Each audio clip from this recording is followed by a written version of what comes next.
आपणकर जदि कन्या राशि होइथाए तेबे एही भिडियोटी थरे मात्र शेष पर्यंत देखंतु काहेकि ना दीर्घ 71 वर्ष पर बनिबाकु जाउअछि 2 गोटी बड़ बड़ राजयोग। कारण सूर्य उच्चस्थ स्थिति रे अछंती एवं शुक्र निजर 16 राशि रे प्रवेश करिसंती एवं संजोगवशतः गजकेसरी जोग एवं मालव्य नामक राजयोगर निर्माण हेबा पई जाउअछि, जहा आपण मानकर मनस्कामना को पूर्ण करिब। आपणकर शून्य हस्त को भरिदेव। अटकी रहितबा कार्यगुड़िक मध्य पूर्ण हेब। आपणकर जीवन रे दुख सरिब एवं सुख फेरिब एवं आपणकर जीवन रे जेउ सब बाधा विघ्न गुड़िक रही अछि ताहा सब दूर हेबाकु लागिब एवं धन लक्ष्मी समृद्धि आपणको प्राप्ति हेब। देखंतु आपणकर राशि रे शुक्र आपणकर भाग्य भाव माने नवम भाव रे प्रवेश करिवे एवं सूर्यदेव आपणकर अष्टम भाव रे उच्च अवस्था रे रहिबे। एही 2 गोटी भाव आपणकर जीवन रे बहुत अधिक गुरुत्वपूर्ण होइथाए। तेणु करी एही अक्षय तृतीया ठारू बा एप्रिल मास 20 तारिख ठारू आपणकर जीवन रे आसीब महापरिवर्तन एवं आपणकर जीवन रे जेउ सब समस्या गुड़िक रही अछि ताहाको दूर करिबा पई आसुछंती। देखंतु पूर्वरु शुक्र शत्रु राशि रे विराजमान करी आपणकर रोग स्वास्थ्य समस्या आर्थिक स्थिति रे समस्या समस्त क्षेत्र रे समस्या सृष्टि करिथिले। शुक्र जेहेतु भोग विलास एवं ऐश्वर्यर कारक ग्रह आपणकर खर्चर परिमाण मध्य वृद्धि घटिछि। आय अपेक्षा व्यय आपणकर बढ़ी जाइथिला, जेउ कारणरू आपणकर आर्थिक समस्या वृद्धि हेबा सहित लोन करज मध्य बढ़ी जाइथिला। देखंतु एही समस्त समस्या आपण मानकर दूर हेबाकु जाउअछि। तेबे आसंतु जानिबा एही अक्षय तृतीया परठारू आपणकर जीवन रे कौन सब बड़ परिवर्तन आसीब। एही 2टी बड़ राजयोग आपणकर जीवन रे कौन परिवर्तन आनिबे। एहा पूर्वरु जदि आपणकर भी कन्या राशि होइथाए एवं आपण भी ईश्वर को सच्चा हृदय रे भक्ति करुथांती विश्वास करुथांती तेबे एही भिडियोटी को लाइक करी कमेंट बॉक्स रे जय माँ लक्ष्मी जय शनिदेव अवश्य लिखि दियंतु। देखंतु एही अक्षय तृतीया परे जेहेतु शुक्र आपणकर भाग्य भाव को चलन करुछंती ताहा पुणी निजर 16 राशि को चलन करुछंती एवं शुक्र आपणकर राशि पाई भाग्य भाव एवं धन भावर स्वामी अटंती। एही अक्षय तृतीया परे आपण सेविंग्स करिबा आरंभ करिदेबे। पूर्वरु जेउ आपणकर आर्थिक समस्या रहिथिला ताहा सब दूर होई जिबा। धन कमाइबा पाई नुआ नुआ रास्ता आपनको मिलि जिबा। आपण किछि एक्स्ट्रा इनकम करिबा को भाबी पारंती। एही अक्षय तृतीया परे आपण निजे देखिबे आपणकर व्यय अपेक्षा आय अधिक रहिबा। आपणकर सेविंग्स बढ़िबा, बैंक बैलेंस मत बढ़िबा, पारिवारिक सुख आपनको प्राप्ति हेबा। पूर्वरु जेउ पारिवारिक कलह लागिथिला सेथिरे सुधार आसीबा। पारिवारिक सुख आपनको प्राप्ति हेबा। घर परिवार रे हसखुशीर लहरी लागी रहिबा। घर को कोनोसी नूतन अतिथि आसी पारंती।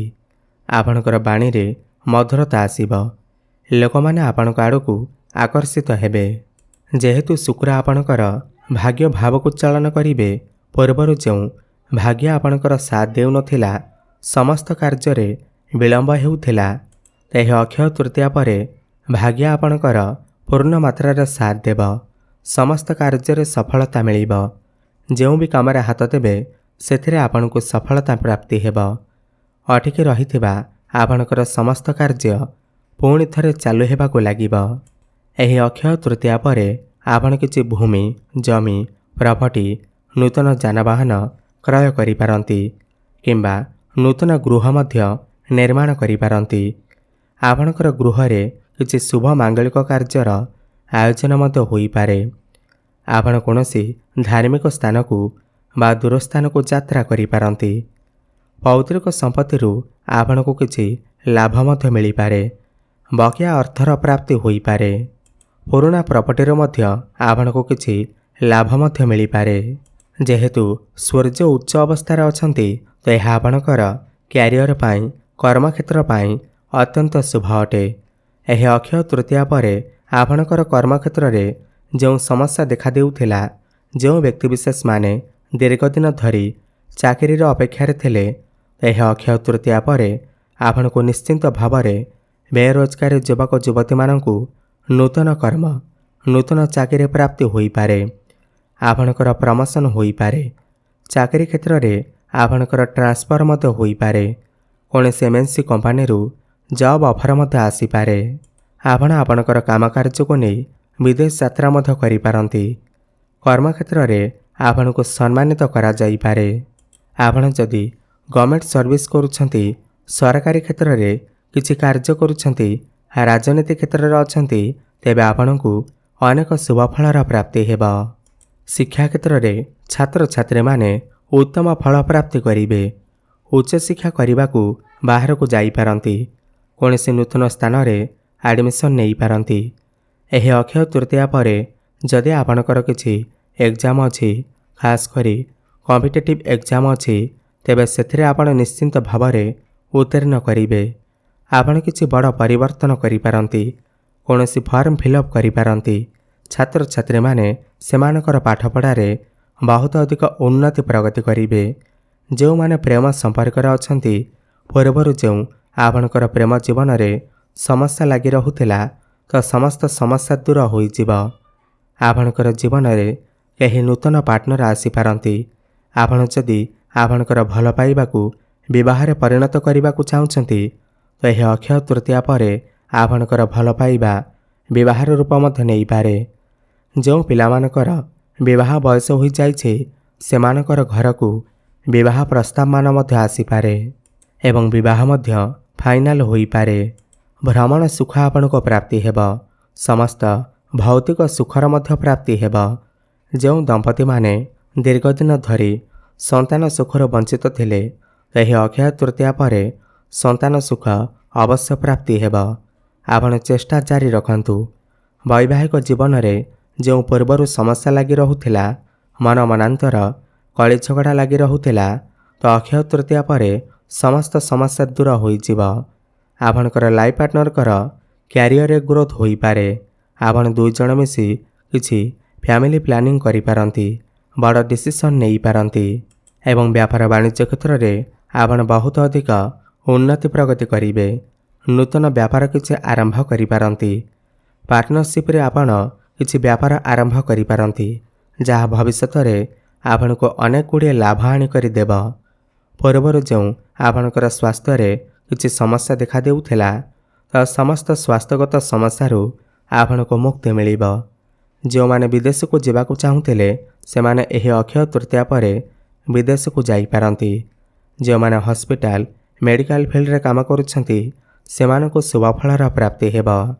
यह सहित ऑनलाइन क्षेत्र में डिजिटल मार्केटिंग जो माने व्यापार वाणिज्य करुछंती फाइनेंस क्षेत्र में अछंती ट्रैवल एंड टूर क्षेत्र में अछंती सेमानकु एही अक्षय तृतीया पर अत्यंत शुभफलर प्राप्ति हेब। यह सहित आकस्मिक धन प्राप्ति हेब। दीर्घ दिन धरी आपणकर मन भितर जो इच्छा अभिलाष थिला ताहा पूर्ण हेबाकु जाउअछि। शेयर मार्केट स्टॉक मार्केट एवं ट्रेडिंग रे आपणको आकस्मिक लाभ प्राप्ति हेब। जो व्यक्तिविशेष माने ऋण करजर मायाजाल रे फसी रहिथिले कौनसी शत्रु आपणकर किछि क्षति करबाकु चाहूथिला तो यह अक्षय तृतीया पर आपणको समस्त ऋण करजरू मुक्ति मिलिब। समस्त शत्रु मानक ठार मध्य मुक्ति मिलिब। तेबे अधिक शुभफल प्राप्ति करबा पाई आपण प्रत्येक दिन बुधंकर बीज मंत्रर जप अवश्य करंतु। ओम ब्रांग ब्रिंग ब्रंग सह बुधाय नमः 108 थर प्रत्येक दिन जप करंतु। प्रत्येक दिन प्रभु गणेशंकर आराधना करंतु। प्रत्येक बुधवार दिन गोमाता को सबुज चारा खाइबाकू दियंतु। शुभफल प्राप्ति हेबा सहित आपणकर भाग्य रे उन्नति आसीब। धन्यवाद।